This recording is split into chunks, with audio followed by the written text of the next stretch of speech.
Airports. Tyler Bond hated them. They were a necessary evil in his work, but he hated them. They were hurting his marriage. They contained masses of people waiting to be airlifted to their destination like cattle and to be treated like cattle. Maybe he should reframe his thoughts on the matter and just accept that this is the way it is, and he was paid well to put up with it. 10 years ago, you had to stand in line to check in, then stand in line at security, and then stand in line to board the plane, where you would have to stand in line again, waiting for those in front of you to remove their luggage into the overhead compartments, as the line slowly moves toward its location at the back of the plane. Now he didn't have to talk to anyone if he didn't want to. As an experienced traveler, his luggage was no longer checked. TSA Prey has dramatically reduced security wait times at most airports. His years of cross-country travel once a month, plus another shorter trip each month, solidified his status with his favorite airlines, where he typically no longer had to sit in the back of the plane and could sit after first-class passengers. His credit card even gave him lounge access, which was quite nice back there at the Miami airport. Although the experience was much better now, he still didn't like it. Today, however, in the living room, Veronica, an attractive middle-aged woman who looked several years younger than him, wearing a frilly, low-cut dress partially covered by a cardigan, was chatting with him about her recent travels. Toward the end of the conversation, she let the cardigan not cover as much, mouth-watering. He also cheerfully and candidly shared his own stories of travel and war, and at the end of their conversation, she handed him a business card. He glanced at the card, not wanting to take his eyes off Veronica, and discovered that she was also from Denver, which led to a few more minutes of conversation. She had one more stop to make before heading home. Perhaps this is for the best. After a pleasant chat, they went back to their gates. Was she flirting with him? Maybe. Maybe. He wished he had realized this while they were talking. Decades of marriage had dulled his sense of flirting. Crap. Not that anything could or should come of it. He had been 100% faithful throughout his 26 years of marriage and had no intention of changing that. This was one of his cross-country trips, and despite his dislike of airports, he was in a good mood due to his conversation with Veronica and some success on his trip, which would pave the way for an extra bonus next quarter. He had just boarded his plane into a larger Economy Plus seat to return home when his phone rang. He was about to put it into flight mode when it happened. It was his wife, Rebecca. Sigh. It was too early in Denver for her to wake up, let alone call. Considering the hour of the morning, he wondered if it was important. Maybe. His finger hovered over the phone to answer, but he still turned it off. If it had been one of his children, he would have answered the call, of course, but whatever that bat wife of his wanted could wait. He admitted that the journey that began 10 years ago, although limited, had not been easy for them, but it should not have caused so much controversy. He was rarely gone more than 6 nights a month, but it seemed that this was becoming too much. Women. He wishes his wife was more understanding. When he told her about the new position years ago and the increased salary and bonus, his wife practically pushed him out the door, and then she welcomed him and his money home with open arms. Now, despite his attempts to wine and dine her more often and spend more time with her, she became distant. Recently, his boss told him that if he accepted a new position that required more travel, he could make even more money. He did not mention this proposal to his wife.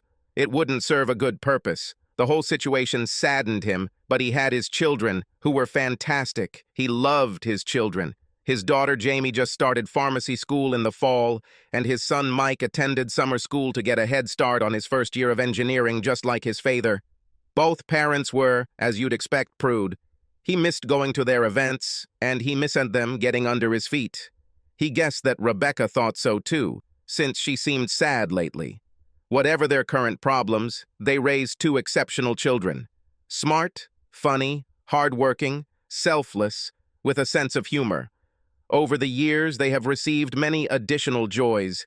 He wanted to see them more often. Since the children now have their own place nearby, he thought of downsizing the hefty house. Rebecca didn't want to hear about it. In addition to her work at the hospital as one of their financial executives, she served on several charitable boards, and the home, neighborhood, and neighbors lived up to her image. The little extra upkeep of the house and yard, compared to a smaller home, was one of the sacrifices Tyler had to make for his wife's social standing. Sigh. The flight was languishing, as it often happens, or more precisely, he was languishing in a long flight. He wasn't in the mood to watch a movie and hadn't slept much during the trip, so he decided to close his eyes for a few minutes. He was awakened by the sound of landing. He was surprised that he slept almost the entire trip. He turned his phone back on, and it looked like something had exploded. Voicemails and messages from everyone who was close to him. He called his daughter. "Oh my God, Dad! Thank God you called!" "Jamie, you knew I was on the plane." "What's happening?" "Everyone tried to call me, but no one told me anything." "Well, I'm not going to say anything now. Stop by my place as it's on your way home. Mike will be here too." "Jamie, you can't leave me like this." "Are you and your brother okay? Is your mom okay? Was anyone hurt?" "I'm sorry, Daddy. It's just a big mess. No harm done. Well, none of the people we love. I'll explain everything when I see you." What the heck? Tyler made it from Denver International Airport to his daughter's house near the university in record time. He hurriedly knocked on the door, and she was almost in tears when he entered. He saw his son sitting solemnly in a chair. "What happened, baby?" "Oh, Daddy, we are very sorry. It's a huge mess." Mike said, "It's like a big bazaar. Tell me what happened." Jamie continued, "We didn't want any of this to happen. It just snowballs." "What exactly did you not want to happen?" "Well, we wanted some of this to happen, but not like this." "Darling, you haven't told me anything yet. Tell me exactly." "Fine, fine. It started about a month ago when you were on your last trip to Boston. I was going to visit my mom during lunch, and as I got closer, I saw a Tesla driving into your garage, which was weird. I didn't recognize the car and didn't know who it could be.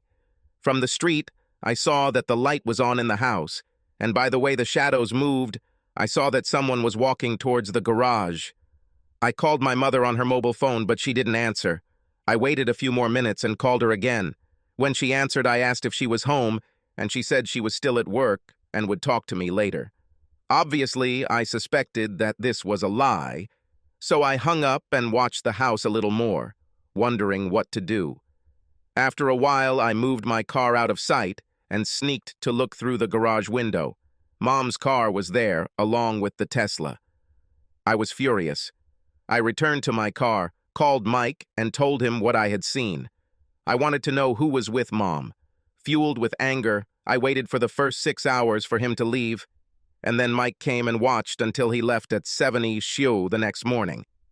Mike followed him to work in a large office building in Cherry Creek, entered a few minutes later and asked the security guard if he knew the man who had just entered. He told Mike the name, and Mike called me. We didn't know what to do. I called my mom the next morning, annoyed that she didn't answer my call, and I've been lukewarm towards her ever since.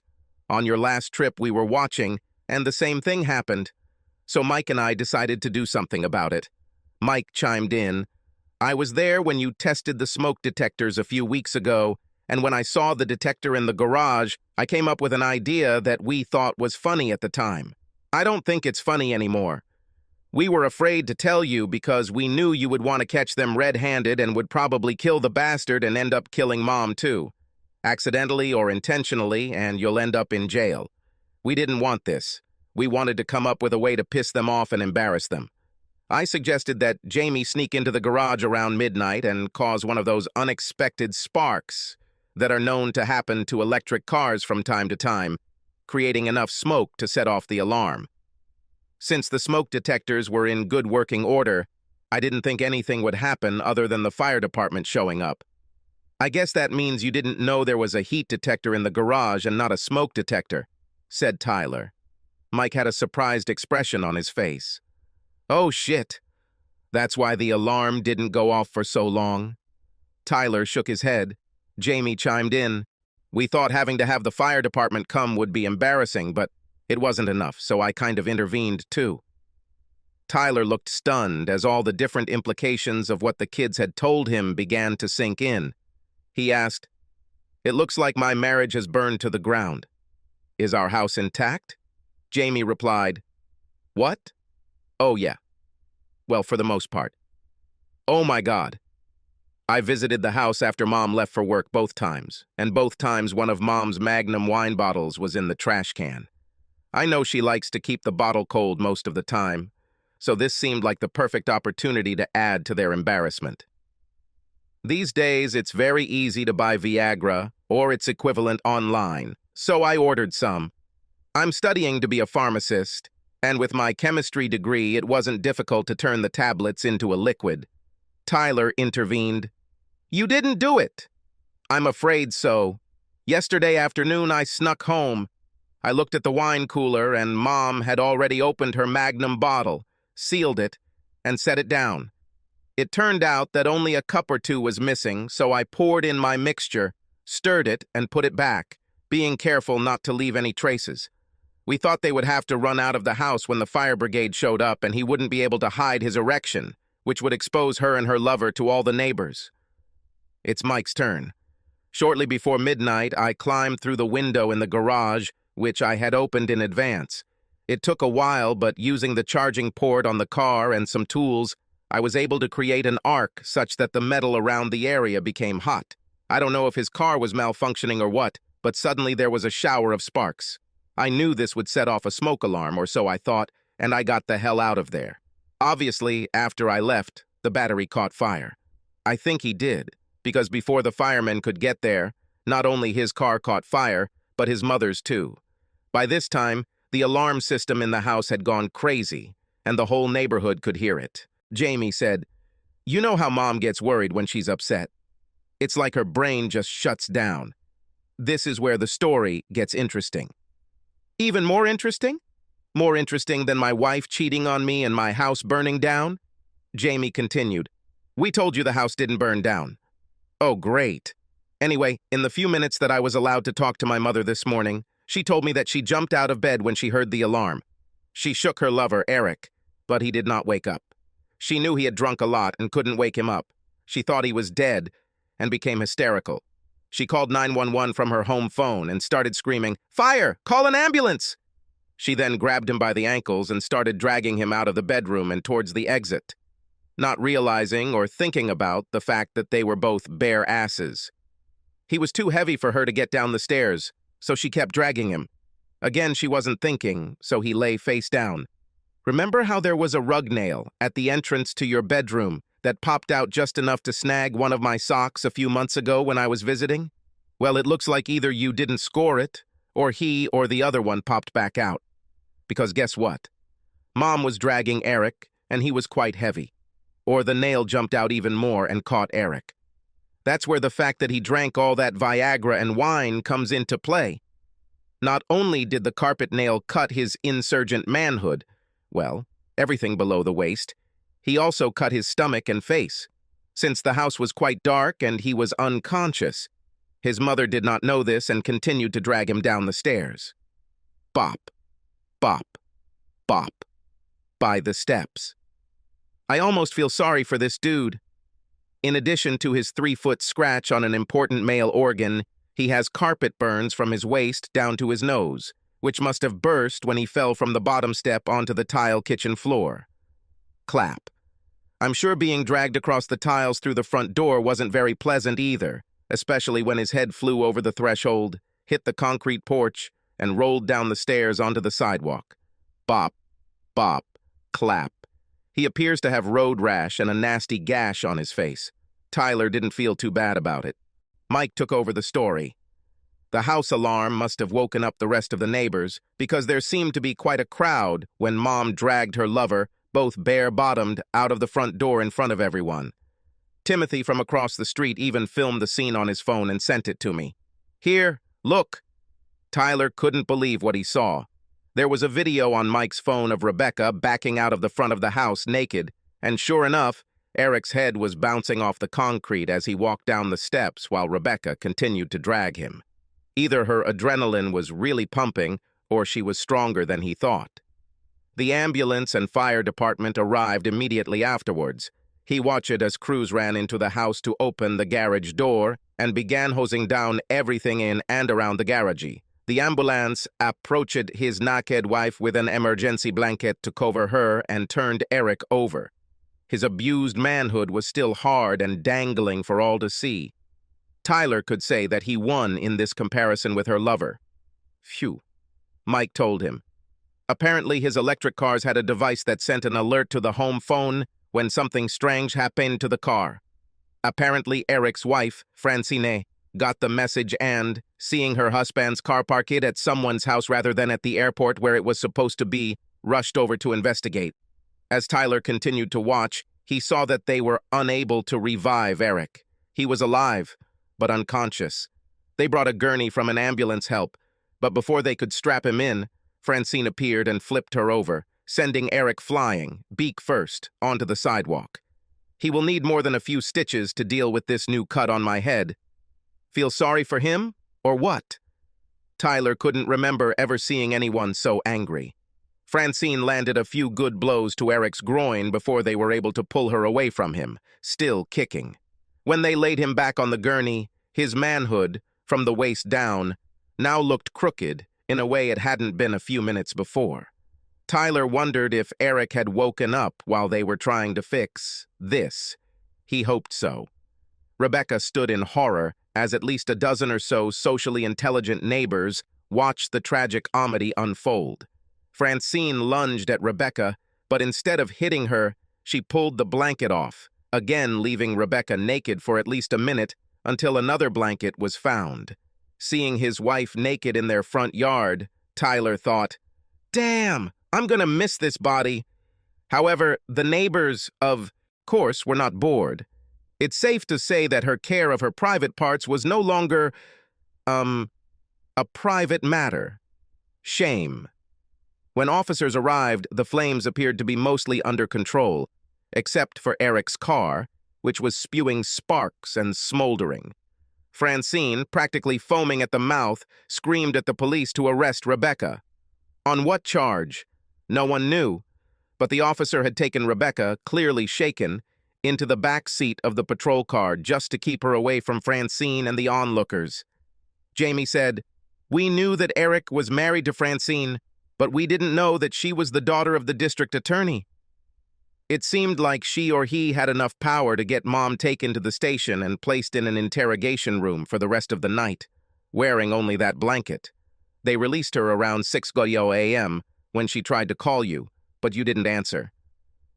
And some people say that God is not merciful, Tyler thought. The problem is, because Eric didn't wake up right away, they did a toxicology on him, and the only weird thing they found was trace amounts of Viagra. When his wife heard this, she was furious, because he has a heart condition and would never accept something like that. At least that's what she said. The medics said it was good that there was a fire because it meant he got to the hospital quickly enough that they could prevent him from falling into a coma. Otherwise, things could get really bad. Tyler asked, "Even worse?" Mike chimed in. "The police brought my mother back into the interview room, and this morning the police came to the house to try to collect some evidence. But the firefighters threw the bottle and glasses onto the floor during the fire, breaking them. With all the water, bottles destroyed, and leftover wine, there is no uncontaminated evidence that can be collected.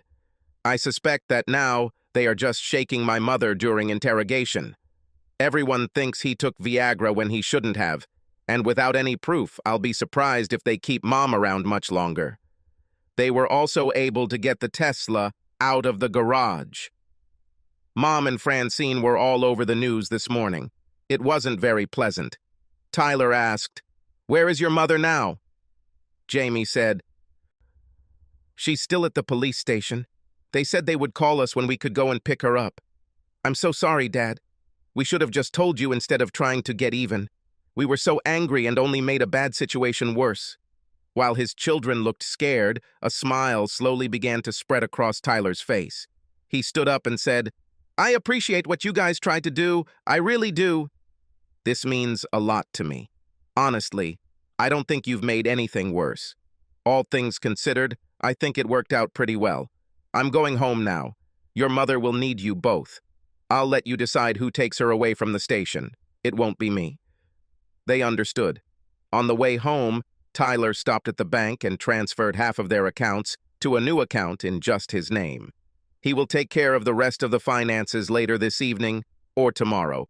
He stopped at the local market and picked up some trash bags to take his clothes to the dry cleaner because he suspected that everything in the house now smelled of smoke.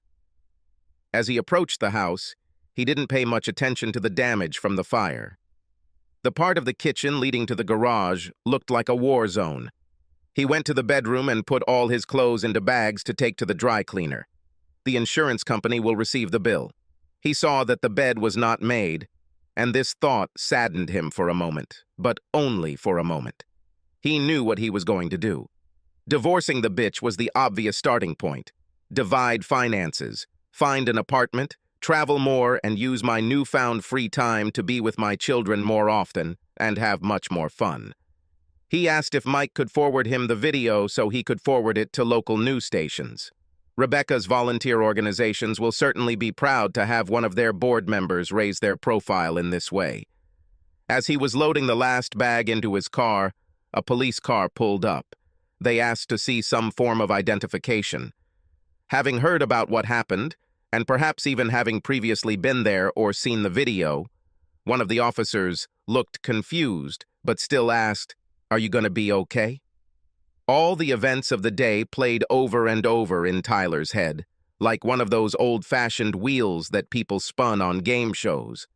When the wheel in his head stopped at Veronica's calling card, a wide smile appeared on Tyler's face. "I'll be fine, officer. Rest assured that I will be fine." Subscribe to our channel so that your second chaff doesn't cheat on you, and go ahead and listen to the next story, because this story is nothing compared to the next one. If you're under 18, don't even think about listening to the next one.